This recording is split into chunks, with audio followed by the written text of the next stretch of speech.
আজকে আমরা যে বিষয়টি নিয়ে আলোচনা করব সেটি হচ্ছে ইউজার ইন্টারফেস।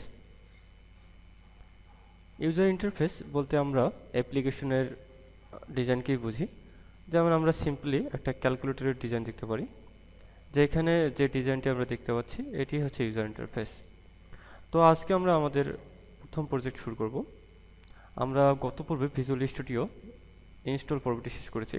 তো আজকে ভিজুয়াল স্টুডিও আপনি স্টার্ট মেনুতে গিয়ে ওপেন করুন।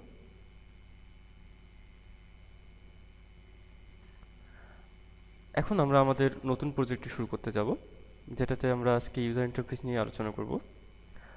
এখানে আপনি নিউ প্রজেক্ট নামে যে লেখাটি দেখতে পাচ্ছেন, অথবা ফাইলে গিয়ে নিউ ক্লিক করে প্রজেক্ট ক্লিক করুন। এখন আমরা যে স্ক্রিনটি দেখতে পাচ্ছি, এখানে আমরা প্রজেক্টের নাম দেব। যেহেতু আমাদের ল্যাঙ্গুয়েজটা হচ্ছে সি শার্প, এখানে সি শার্প ক্লিক করে উইন্ডোজ ক্লিক করুন, যেহেতু উইন্ডোজ অ্যাপ্লিকেশন। তারপর আমরা ফর্ম অ্যাপ্লিকেশন ক্লিক করব, কারণ আমরা ডেস্কটপ অ্যাপ্লিকেশন তৈরি করব যেগুলো হচ্ছে ফর্ম।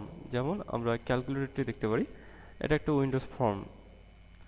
তো আমরা আমাদের প্রজেক্টের নাম দিই, suppose hello world application app. তো ব্রাউজ করে আপনি প্রজেক্টের জায়গাটি সিলেক্ট করে নিন, এরপর ওকে ক্লিক করুন। তো আমরা অলরেডি একটা ফর্ম দেখতে পাচ্ছি, যেটা আমরা অ্যাপ্লিকেশনে দেখতে পারি, maximise button, minimise, close button. তো ঠিক এই যে ফর্মটি দেখতে পাচ্ছি, এটাই হচ্ছে অ্যাপ্লিকেশনের ইউজার ইন্টারফেস।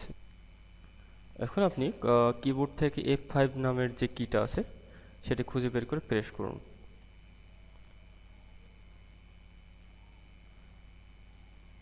ঠিক আমি উইন্ডোজ ফর্মটি পেয়ে গেলাম।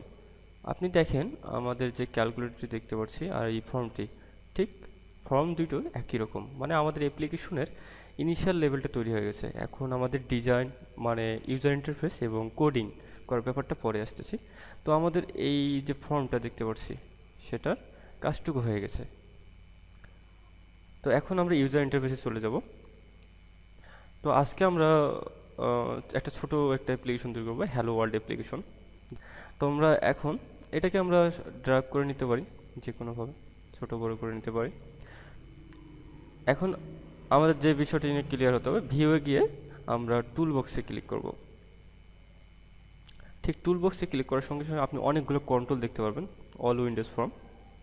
তো এখান থেকে আমরা ঠিক বাটন নামে যে কন্ট্রোলটি দেখতে পাবো, ঠিক বাটন আমরা ড্র্যাগ করে ফর্মের উপর নিয়ে আসবো, এবং আবার আমরা ভিউতে ক্লিক করে টুল বক্সে গিয়ে ঠিক টেক্সট বক্স নামে যে লেখাটি আছে, টিতে আপনি যান, টিতে টেক্সট বক্স ড্র্যাগ করে নিয়ে আসুন। ঠিক আমরা একটি টেক্সট বক্স নিয়ে আসলাম এবং একটি বাটন নিয়ে আসলাম। তো আমাদের যেহেতু অ্যাপ্লিকেশন আজকে এই দুইটা নিয়েই, সো আমরা এটাকে ছোট করে নিই, একটা সুন্দর অ্যাপ্লিকেশন তৈরি করি। থেকে আপনি ইচ্ছা করলে দুইটাই একসঙ্গে তুলতে পারেন।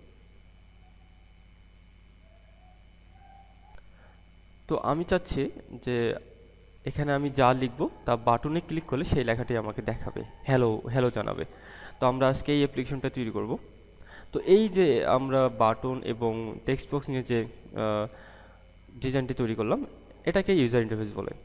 এভাবে ক্যালকুলেটরের যে ডিজাইনগুলো আছে, এখানে বাটনগুলো দেখতে পাচ্ছি, দেন টেক্সট বক্স দেখতে পাচ্ছি, মেনু বার, ঠিক এগুলো নিয়ে একটা ডিজাইন বা ইউজার ইন্টারফেস করা হয়েছে। ঠিক আমরাও সেই কাজটুকু করেছি। এখন আমরা কোডিংয়ের ব্যাপারটিতে যাব। তার আগে আমরা কিছু ব্যাপার জেনে নিই, যে বাটনের লেখাগুলো কীভাবে পরিবর্তন করব। আমি ঠিক রাইট ক্লিক করে আপনি প্রপার্টিসে যান, প্রপার্টিসে, অথবা যদি আপনি প্রপার্টিস নামে মেনুটি না খুঁজে পান, আবার ভিউতে গিয়ে ঠিক প্রপার্টিস উইন্ডোজ ক্লিক করেন, চলে আসবে। আবার আমি রাইট ক্লিক করে প্রপার্টিসে গেলাম।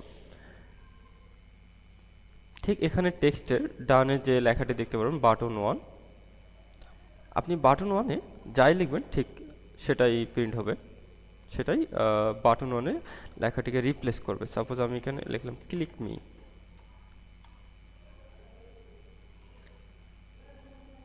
ঠিক তাৎক্ষণিকভাবে বাটনের লেখাটি রিপ্লেস হয়ে যাবে। এভাবে আপনি বাটনের লেখাগুলো চেঞ্জ করতে পারেন, বাটনকে ছোট বড় করে নিতে পারেন। তো এখন আমরা কোডিংয়ে যাব, যে কিভাবে ইউজার ইন্টারফেসটা কাজ করবে। তো কোডিংয়ে যাওয়ার জন্য যেহেতু আমি বাটন ক্লিক করলে আমাদের অপারেশনটা হবে, আমি আবার ফর্মটি রান করে দেখাচ্ছি F5 প্রেস করে। দেখেন অলরেডি চলে আসছে। দেখেন আমি এখানে আমার নাম লিখতেছি সাইদ, ঠিক বাটনটা ক্লিক করতেছি, কোনো কাজ হচ্ছে না, কারণ আমি কোনো অপারেশনের কাজ করিনি, কোনো কোডিং করিনি, কিন্তু আমি লিখতে পারতেছি, কোনো অপারেশন হচ্ছে না। তো এখন অপারেশনটা কীভাবে করবে সেটাই হচ্ছে কোডিংয়ের ব্যাপারটা। তো আমি কোডিং করার জন্য যেহেতু আমার বাটনে প্রেস করলেই আমাকে আমি যে নামটি লিখবো টেক্সট বক্সে, এটির নাম হচ্ছে, রাইট ক্লিক করে দেখতে পারেন ঠিক উপরে, নাম হচ্ছে টেক্সট বক্স 1। তো আমি এই টেক্সট বক্স 1-এ যা লিখবো ঠিক এই বাটনটিতে ডিসপ্লে হবে। তো বাটন 1-এ আপনি ডাবল ক্লিক করুন, ডাবল ক্লিক অথবা ভিউ কোড, ডাবল ক্লিক করে আপনি ঠিক একটা উইন্ডো পেয়ে গেলেন। ঠিক এখানে আমরা অনেকগুলো কোডিং অলরেডি লেখা হয়ে গেছে দেখলাম। তো আমাদের অলরেডি এই কাজগুলো করতে হবে না, আমরা সরাসরি বাটন 1-এ কাজ করব। দেখেন আপনি এখানে প্রাইভেট ভয়েড বাটন 1 ক্লিক, মানে আমি যে বাটনটিতে কাজ করব সেটি বাটন 1-এ, বাটন 1 নামে এখানে এডিট হয়ে গেছে। তো আমি এর ভিতর যা লিখব সেটাই এক্সিকিউট হবে। সাপোজ এখানে আমি লিখলাম মেসেজ বক্স ডট শো, আপনি ইনভার্টেড কমা দিতে হবে। সাপোজ এখানে লিখলাম আমি হ্যালো প্রোগ্রামার, ঠিক এটুকু লিখে আপনি আবার কিবোর্ড থেকে F5 প্রেস করুন। দেখেন আমি আমার নাম লিখতেছি, ক্লিক করার সঙ্গে সঙ্গে আমাকে একটা মেসেজ বক্স দেখালো যে হ্যালো প্রোগ্রামার, কারণ আমি ঠিক মেসেজ বক্স ডট শো মানে মেসেজ বক্সে দেখাবে হ্যালো প্রোগ্রামার, ঠিক সেই কাজটি আমাদের বাটন করে দিচ্ছে। কিন্তু আমি আমার নাম ডিসপ্লে করতে বলিনি, যে হাই সাইদ এরকম কোনো ডিসপ্লে করতে বলিনি। তো আমি যদি এখন এটি করতে চাই, ঠিক আবার ফর্ম 1-এ আমি ঠিক এই জায়গায় হাই লিখব, সাপোজ হাই, এবং যদি আমি আমার নামটা ডিসপ্লে করতে চাই আপনাকে প্লাস সাইন দিতে হবে। এবং যেহেতু এটা আমি রাইট ক্লিক করে একবার অলরেডি দেখছি যে এটা টেক্সট বক্স 1 নামে সেভ করা আছে, সো এখানে আপনি টেক্সট বক্স 1 ডট টেক্সট এই লেখাটি লিখলেই সে আমি টেক্সট বক্স 1-এ যা লিখবো সেই লেখাটিকেও রিড করবে, রিড করার পর সেটাকে মেসেজ বক্সে দেখাবে। ঠিক এখন আপনি আবার কিবোর্ডে F5 প্রেস করুন। আমি যদি আবার আমার নাম লিখি সাইদ, তাহলে এবার কি দেখাবে, হাই সাইদ, ঠিক ওই লেখাটিই দেখালো। ঠিক এখানে স্পেস দেওয়া হয়নি, এই জন্য আবার যদি আমি F5 প্রেস করি, ঠিক সাইদ,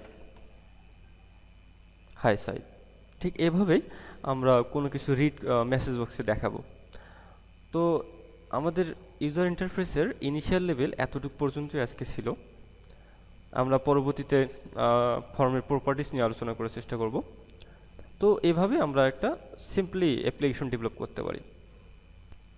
তো আজকে ইউজার ইন্টারফেস পর্বটি এতটুকুই, এবং আপনাদের কেমন লাগলো কমেন্ট করবেন।